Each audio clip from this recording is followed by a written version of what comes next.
Hello all, welcome to my channel. ఈరోజు special healthy tasty శనగపప్పు పాయసం. ఇది చాలా హెల్దీ, టేస్టీగా కూడా ఉంటుంది. ఇంట్లోనే ఏదైనా స్వీట్ తినాలనిపించినప్పుడు పిల్లలకి ఇలా హెల్దీగా చేసి పెట్టండి, చాలా బాగుంటుంది. పిల్లలే కాదు, ఎవరైనా హ్యాపీగా తినేయచ్చు. తక్కువ ప్రాసెస్తో చేసుకుంటారు ఈ రెసిపీ. పాలు బెల్లము వేసి విరిగిపోతాయన్న టెన్షన్ లేకుండా, అస్సలు పాలు లేకుండా చాలా చక్కగా చేసేసుకోవచ్చు ఈ రెసిపీ. ఇప్పుడు ఇది ఎలా చేయాలో డీటెయిల్డ్గా చూడండి. దీనికోసం శనగపప్పు 1 గంట ముందే నానబెట్టుకున్నాను. నేను 1 కప్పు శనగపప్పు తీసుకొని బాగా కడిగి కుక్కర్లో వేసుకోండి. పప్పు మునిగే వరకు వాటర్ వేసుకొని ఇందులో కొంచెం చిటికెడు వేసుకుని నానిన పసుపు కలర్ కోసం, ఎక్కువ అస్సలు వేయదు, ఇది స్వీట్.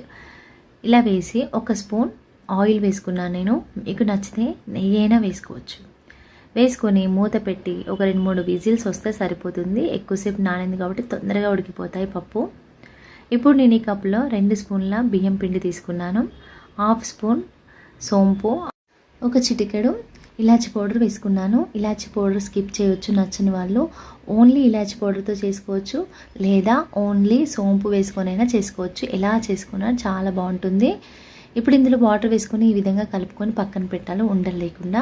ఇప్పుడు పప్పు చక్కగా ఉడికిపోయింది చూసారా. అస్సలు మెత్తగా ఉండద్దు, ఇలా పప్పులుగా కూడా ఉండద్దు, సాఫ్ట్గా ఉంటే సరిపోతుంది.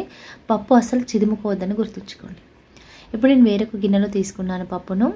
ఇప్పుడు ఇందులో నానబెట్టిన సగ్గుబియ్యం వేసుకున్నాను. ఇలా వేసుకొని ఇది ఒక పొంగొచ్చే వరకు ఉడికించుకోండి.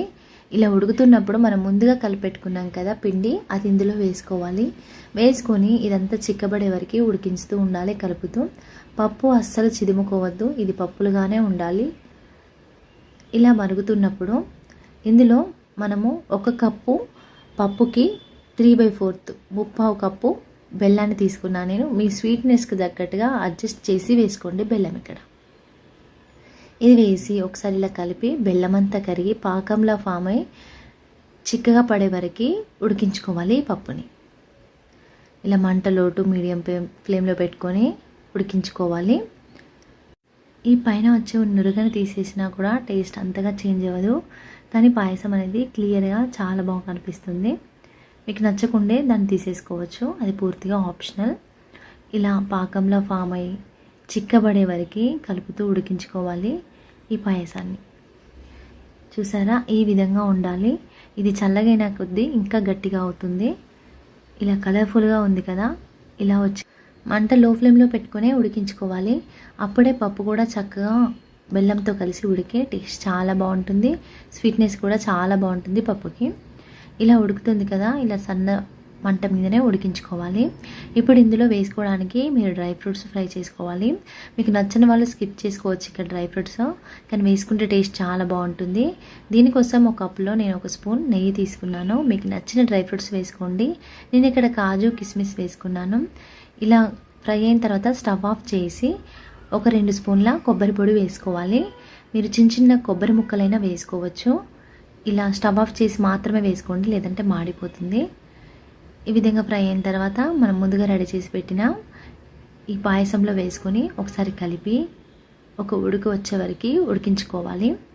అంతే, ఎంతో సింపుల్గా టేస్టీగా హెల్దీగా ఉండే శనగపప్పు పాయసం రెడీ అయిపోయింది.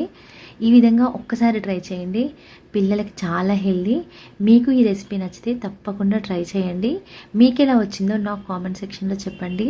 మరిన్ని టేస్టీ అండ్ హెల్దీ రెసిపీస్ కోసం ఛానల్ని సబ్స్క్రైబ్ చేసుకోవడం అస్సలు మర్చిపోవద్దు. మీకు కనుక నా రెసిపీస్ నచ్చితే మీ ఫ్రెండ్స్కి రిలేటివ్స్కి షేర్ చేయండి. Thank you for watching. Please subscribe my channel. Thank you.